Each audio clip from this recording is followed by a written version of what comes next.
Hello, and welcome to the sixth episode of Lyric Opera of Orange County's Off Book series.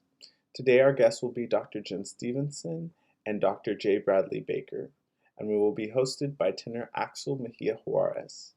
Axel started his musical journey at El Camino College. He graduated from El Camino College with an Associates of Arts in Music with honors, with an emphasis in voice. He then transferred to Chapman University, where he received his Bachelor of Music with honors in vocal performance and has been accepted into the Masters of Music program in voice at Cal State University Northridge. Dr. Jen Stevenson is an assistant clinical professor and director of Baylor Opera Theater. In addition, she teaches acting for singers in Advanced Opera Workshop. Previously, Stevenson served as the Director of Vocal Studies at Tabor College in Hillsboro, Kansas, where she founded the Tabor College Opera Program in 2015. In addition to her work at Baylor, Stevenson is co-founder and artistic director of Music on Site, a regional opera company that works to close classical music's opportunity gap across socioeconomic divisions by producing free musical outreach events to underserved communities and by creating performance and education opportunities for young artists so that they remain competitive in today's musical marketplace. Pianist Dr. J. Bradley Baker enjoys a versatile career as a soloist, collaborative artist, coach, educator, and music administrator. A 2020 national finalist for the American Prize in Solo Piano, Baker's performances have been heard in concert halls throughout the United States, France, and Canada. He is the executive director and music director of Music on Site. For more information on Music on Site, please visit the website musiconsite.org. Enjoy the episode. Hi, welcome to Lyric Opera of Orange County's Off Book series. Today we have two wonderful guests, both Jen Stevenson and Brad Baker. I like to start off the whole talk with starting with our main focal point. Should one still pursue music in an academic setting? Should we go for a bachelor's, our master's, our DMAs? Yes, no, maybe?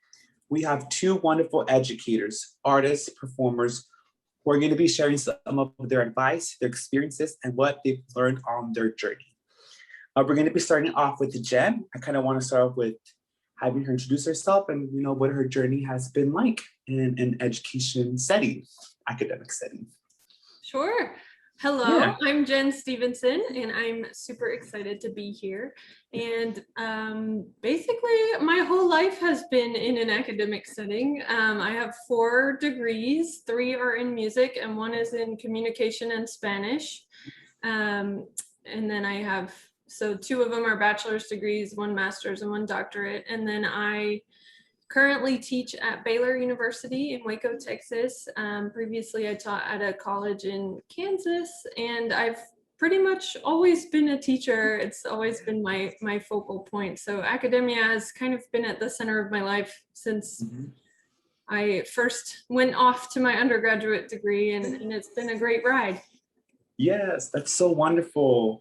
I think it's just wonderful to we start off as students and then we become the educators, and I love that. That's beautiful. And then what about yourself, Mr. Bai? What has your education experience look like?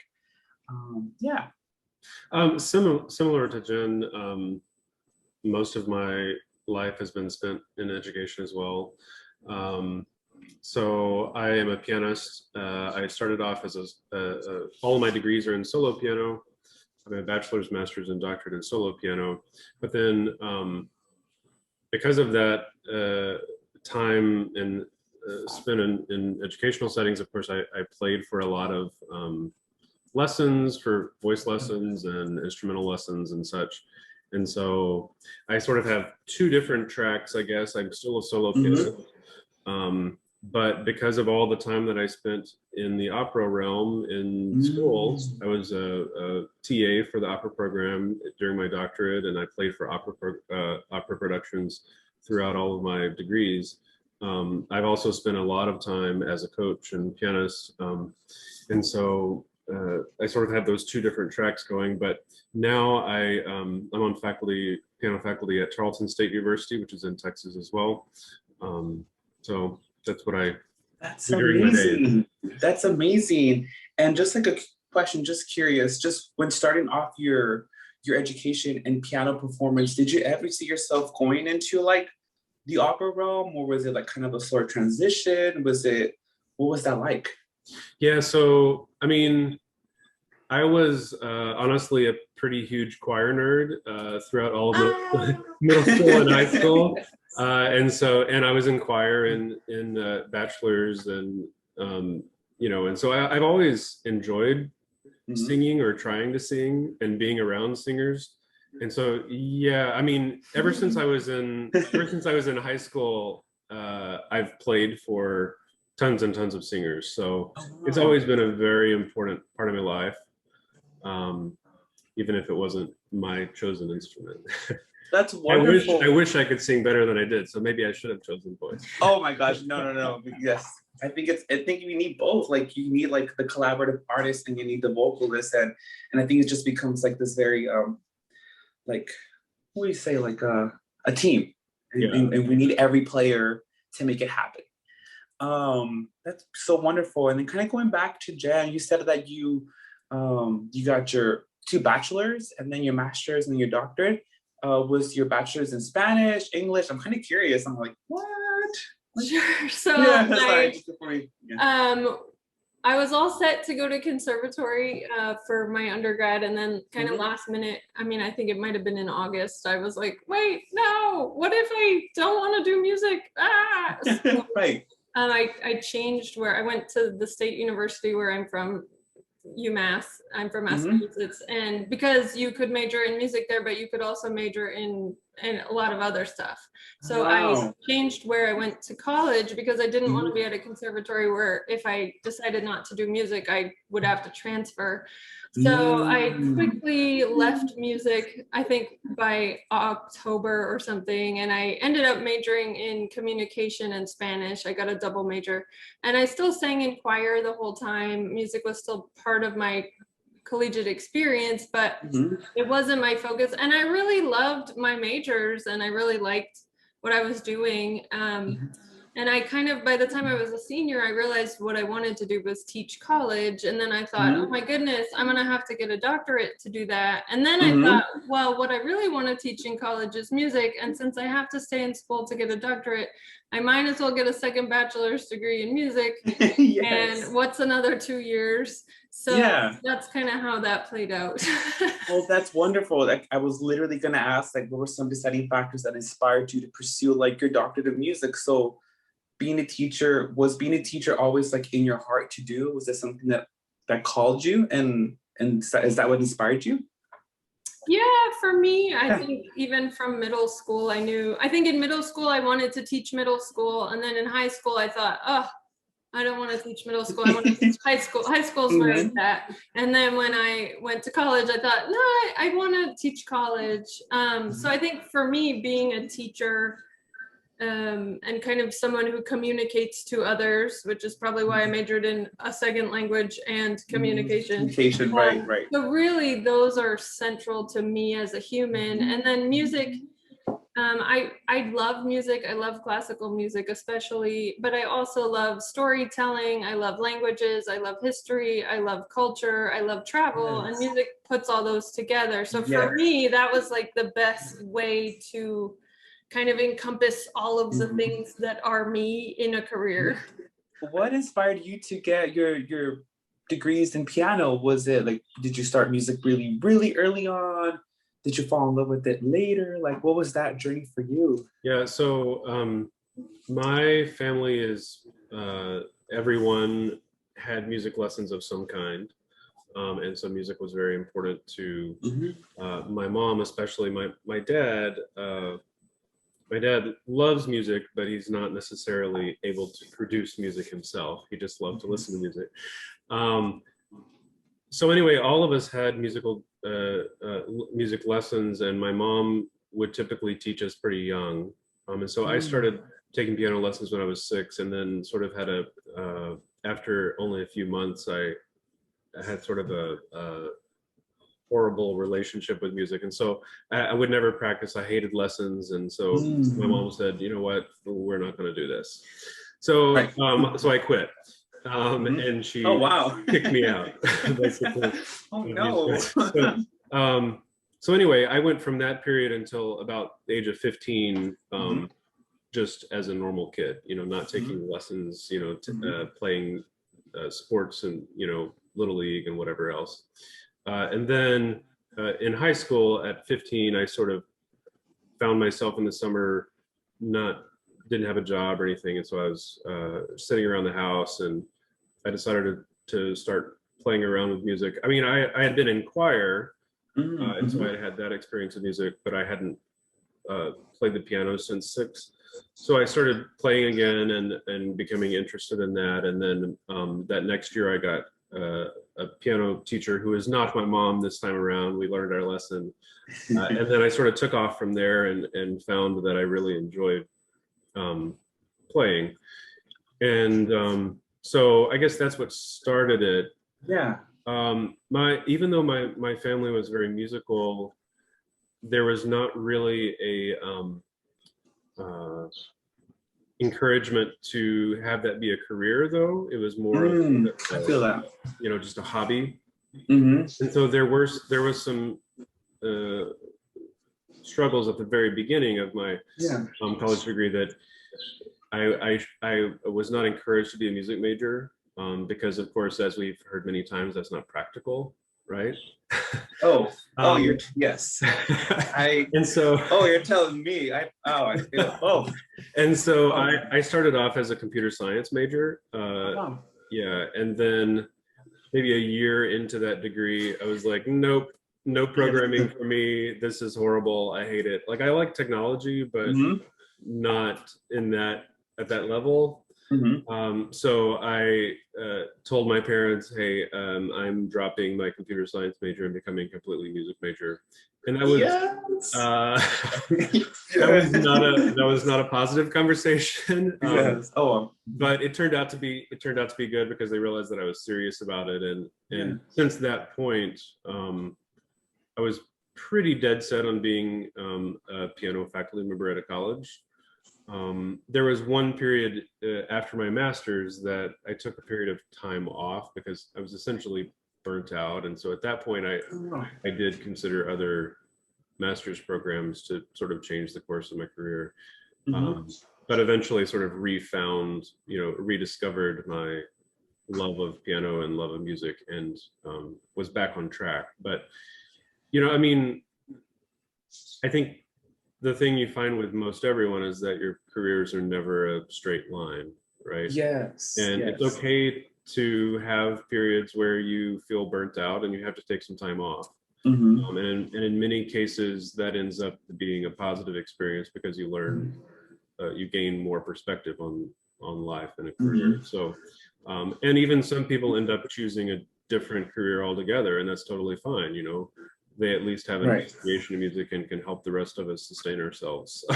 Yes, I love that. And just going back to what you just recently said, I not feeling so much support at the beginning of, you know, choosing music and not being something practical or just practical is the perfect word. It is quite a tough choice, and I think we really have to be sure that at that moment that we want to pursue music, whether it's, you know, instrumental music or vocal music. It's like, it's amazing how, like, we just decide that this is it. Like, this is what I want to do. This is what I want. This is what my calling is at this moment. Whether they change this down the line, that's great. But at that moment, like, I love, like, there's a certain conviction and just like affirmation and just believing in yourself, like, this is what I want, and it's special. So I completely understand, like, that part, like, not really having the support. I think the support from my parents in terms of continuing music came later. When they saw I was serious about it, they were like, oh, well, maybe he is serious about it. Brings me to, like, you know, in the fall, I'm going to be going to graduate school, which I'm kind of excited for. And it's like, what? And I did take some time off. So kind of asking for some advice, not just for myself, but for the people who've taken some time off, for the people who are on the fence. Like, what advice do you have? Should we continue music? Should we not continue music? Like, any of you can answer this one. Like, is it something that, for those who are on the fence? I mean, yeah. Well, we both did, so we're gonna say yeah. But I mean, I think, like Brad said, the career isn't linear, and speaking to having support of your family, I mean, not your family, our family, everyone's family.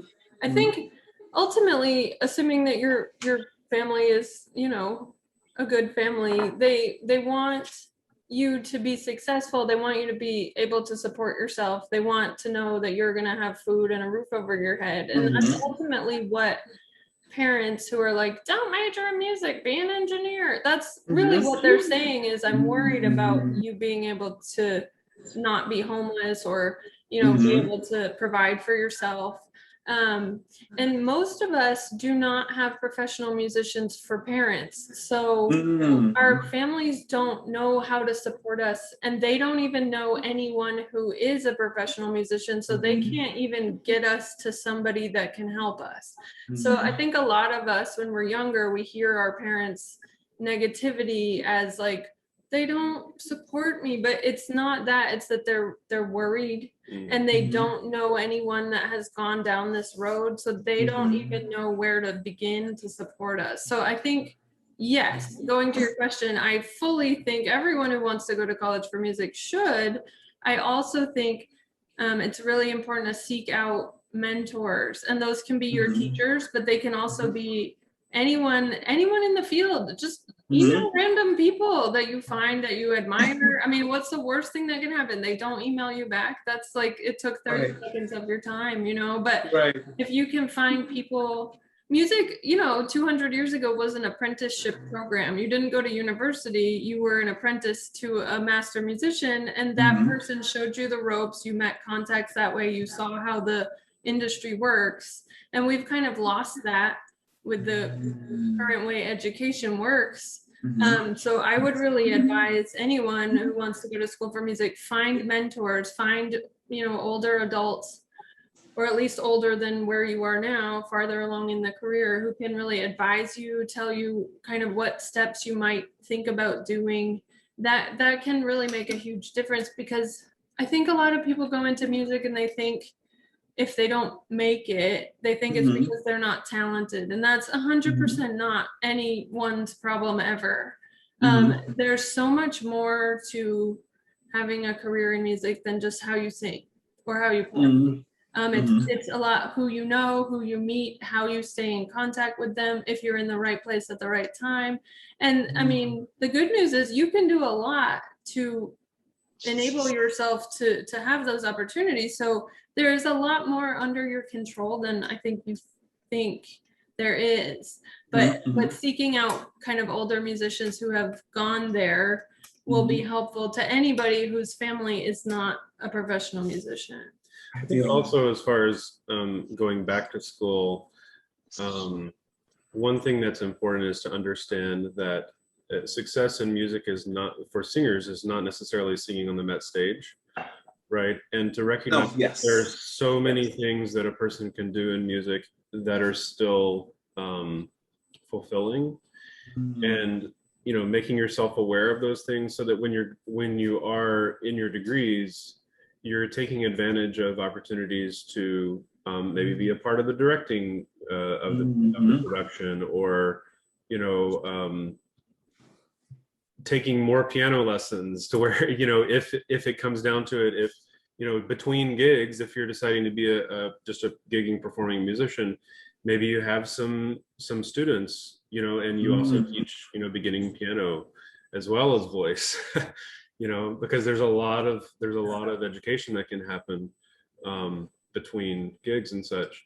And so just having sort of a realistic understanding of the career, that it's not just a single job, but that there are so many, like, I mean, countless numbers of people,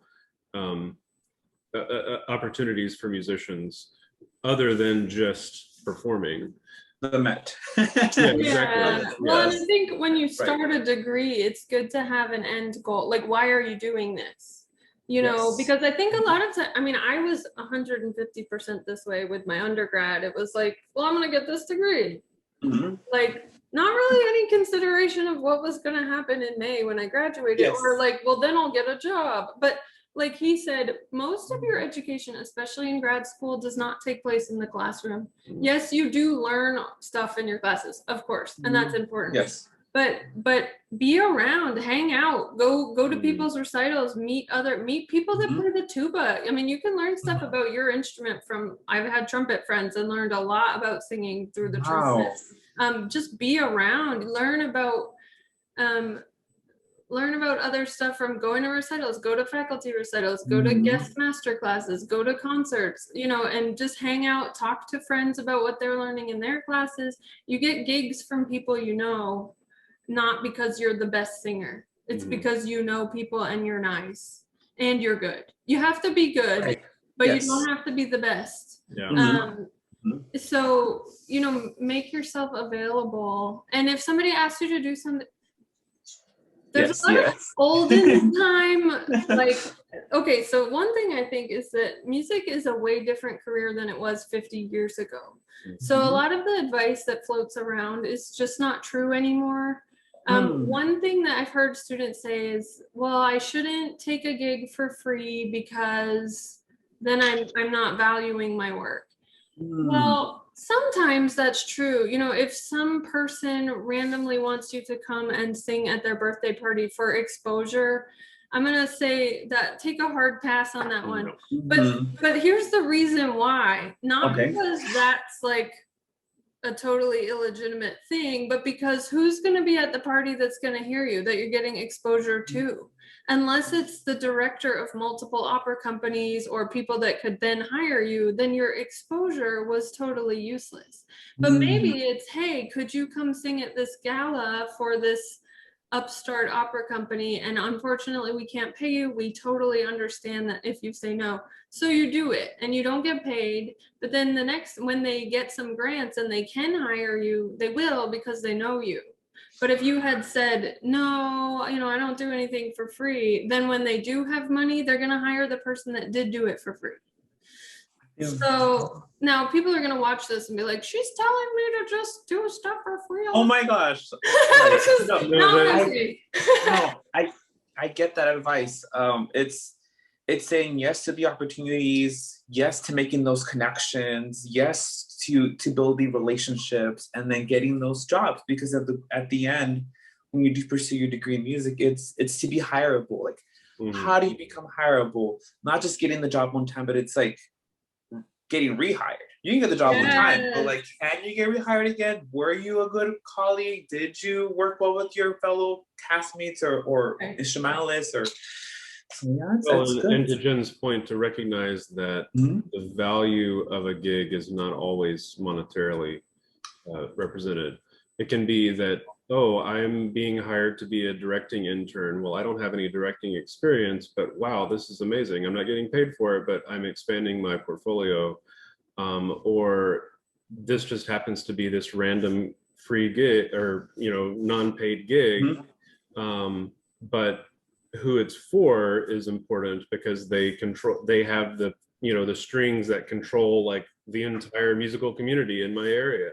And like you just said, relationships, that's what gets you work. We have both done so many free things, but we have never been out of work. We always have enough money. We always have a roof over our head, because we don't do this anymore because luckily we don't have to, but you know, years ago, like anything anyone ever asked us to do, okay, because it gets your name out there, and then you start getting recommended for better things, and then you can kind of pass off the things that maybe you don't want to do to other people who are starting out. I mean, both of us are academics, and so and the world of academia, there's very few jobs and there's tons of people who are applying for those jobs. And so generally speaking, when you have a couple who both are you know, academics, one person will get a job and the other person comes along because they have to be apart. but then that person ends up being unemployed for a period. So, I mean, that's happened for us. How do we overcome that? How does one overcome? Is it doing those gigs and getting the jobs? Yeah. Say yes to stuff. Yes. So what has happened with us is that, for instance, when we moved to Kansas, Jen had a job opportunity, but I didn't have any prospects for an academic position. So I was completely freelance for at least a year. And I had things at colleges and and stuff around the area, but it wasn't like enough to really be the sole source of income. Mm-hmm. And so recognizing though, okay, this person is someone that I need to be in touch with because they control a lot of gigs. And so reaching out to that person, sending them my stuff, meeting for coffee and just talking about whatever, and playing gigs that really are not things that I wanted to do. Okay. But making sure that those people heard me and heard that I played well and that I was easy to work with. And then because of that, they end up giving you paid gigs, and it becomes sort of a spider web that goes out. And then, I mean, you end up getting more gigs than you have time for, and you can start turning down that you don't want to do anymore. Right. But at least at the beginning of establishing that network, I mean, you have to establish who is it that I want to be in touch with, who controls the gigs, and then making a good impression with them and doing things for them that you don't want to do, right, as far as gigs go. And then they end up referring you to other people who also control gigs. So it starts just building. Well, ultimately, there are a lot of people who sing really well. There are a lot of people who play piano really well. But if I get 5 resumes and they all are 5 recordings of people and they all sing equally well, but one of them, oh, I know this person's teacher, or oh, I've worked with this person before, then they're the one I hire. I've hired people who were not even as good of singers as other people, but I knew them and they were excellent workers. They were a joy to be around. They just elevated the mood of everyone. Yes. And that's the person I'll hire 150%. And I think a big thing, especially for people whose families are not professional musicians, it can seem like no one in the world is a musician. But everyone we know is a musician because we're in the world. And I do have to say that it's a really tight community. So, and everyone knows everyone. I mean, for example, you're about to start grad school. We know your teacher. It's crazy. Yes. And the executive director, I mean, like the artistic director, the one who set up this whole thing, Diana Farrell, and I went to high school together. So no way. And she was at CIM when I was at CIM as well. Yeah. So the world is like much smaller than people think it is. So that, relationships are 150% the key to everything. That is crazy. Oh my gosh. It's so small. I met Diana back in 2018. I think I had just graduated from Chapman from my undergrad. And they were putting on their production of Hansel and Gretel. And it was like my first out of college singing job. I was the cover. And unfortunately, the main stage person couldn't sing the thing. So I stepped up and it was great. And we've been in contact ever since. Nice. And it's been great. And then now now we're here. It's what it's the spider web is literally it's crazy. For example, I mean, I don't know your background completely, but I'm guessing that at that point you would not have anticipated being the host of one of these. So, but that's so much that's great experience, and you'll be able to put this on your resume that if you ever are in another company where they're like, hey, can you be the face of the company for today on this news interview, you're like, yes, I have experience doing that, I can do a good job. And it's just so small. It's amazing. That's and also say no to things that you have. If someone asked me, would you play a cello recital today? I would say no, I have never played a cello. However, if someone had asked me when I was 18, before I decided to go against music, where do you think you'll be 20 years from now? I would never in a million years have guessed that I would live in Texas. Like, where's that? I mean, but still, Right. being a New England person is like, that might as well be Mars. I never in a million years would have guessed that I was an opera director. I didn't know anything about opera, and all I thought about opera was that people were snobby, which is probably why I'm really passionate about opera, because people aren't snobby, and I want everyone in the world to know, like, opera's fun and it's for everyone, and people aren't snobby, so stop it. Yes. Which kind of like brings me kind of branching, not snobby, connections, people, companies. I was reading Think Online and I saw that either you, Mr. Brad, or you, Miss Jen, are have an opera company. I think it's Music on Site, and it's with the wonderful mission statement, and I just love it. I can't remember it, but it's just, I think, bring music to like underserved communities.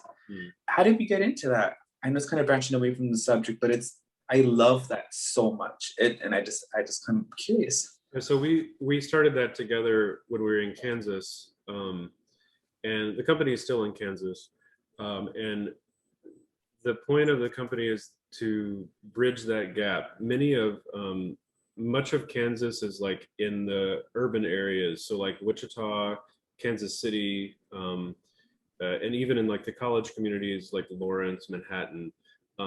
There's good culture happening in those areas, and they have a lot of access. But as soon as you leave those areas, people have no idea what opera is, because, well, they don't really have any idea what classical music is, frankly, The rural because they farming have no community. access. I mean, So it's a really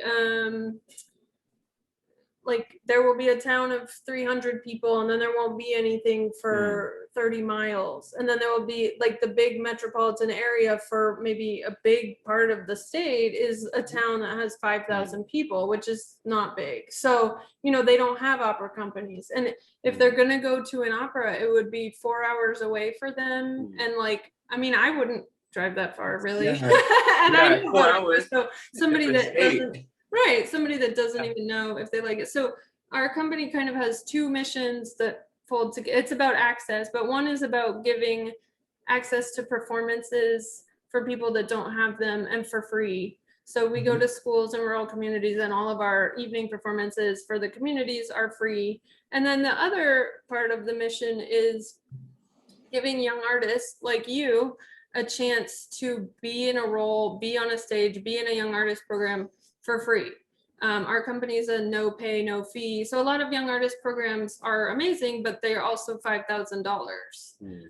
Our program's free. So if people can just get themselves there, and then we facilitate everybody, like, hey, everybody, here's everybody. So find an Airbnb. So a lot of people, they'll do like 10 people in a 2-bedroom house and just bring an air mattress, and it costs them $75 for 10 days, which is pretty cheap. Yeah. So a lot of our mission is giving people an opportunity to be on stage and get roles on their resume, even if they can't afford to go to Aspen or to go to Ames or to go to one of the big name programs that cost so much money. Exactly. I think that's beautiful. I was that something that you feel like your degrees might have helped you with, or was it something like a passion project that just became like, that did you brought to life? Like, how was it? Both. I mean, I don't think we would have been able to do it without our degrees, because that gave us, your degrees are going to give you the job training, the music skills. I don't think well, it's possible, but realistically, a person's not going to get to a high enough level of music making without degrees in music. But what you do with your degree has very little to do with school. For me, I never had the money to go to these big name programs. And then, people, they'll go to Aspen, and then they'll go do another program and another one, and they are all several $1,000s on top of what they're paying for tuition for school. But then if you haven't done any of those because you couldn't afford them, then you're kind of missing this part of your education. And then it's hard for you to bust into the professional world. It's also hard for you to meet people. So for me, a lot of it was giving people who are like I was a chance to be in a company and to get roles on their resume that aren't at school, and to network with other people without having to pay anything. because that's really difficult. And then also having worked in rural Kansas, we kind of saw they don't see opera, and because they don't see it, they maybe sometimes have a negative view of it. But once they see it, they love it and they want to come back, and the teachers and the principals are so excited. And then when we contact them the next year, hey, could we come back? Do you have any space? They're like, oh my gosh, when do you want to come? We'll clear the day. So it really shows that, you know, it's normal for people to kind of be wary of things they don't know about, but how are they going to know about it if we don't go to them? Well, it's a representation issue too. I mean, if they don't see their friends or people who look like them doing these things, they can't imagine themselves doing it either. But I mean, ever since I was a kid, to be honest, I understood that like everything that I needed to know, someone else knew, or it was written down somewhere. And so, frankly, I mean, if you can imagine whatever this thing is you want to do, someone in the world knows how to do that. And if you connect with them, they can help you, and they will help you because people want to tell you what they know. And everything, I mean, we live in a world where you can find everything on the internet, but even before that point, you could find anything you wanted to know in any library. And so you can go to a library and read a book on how to start a nonprofit, you know, or an arts organization, or, you know, learn how to direct, or, you know, whatever. So it really, you're your only limitation.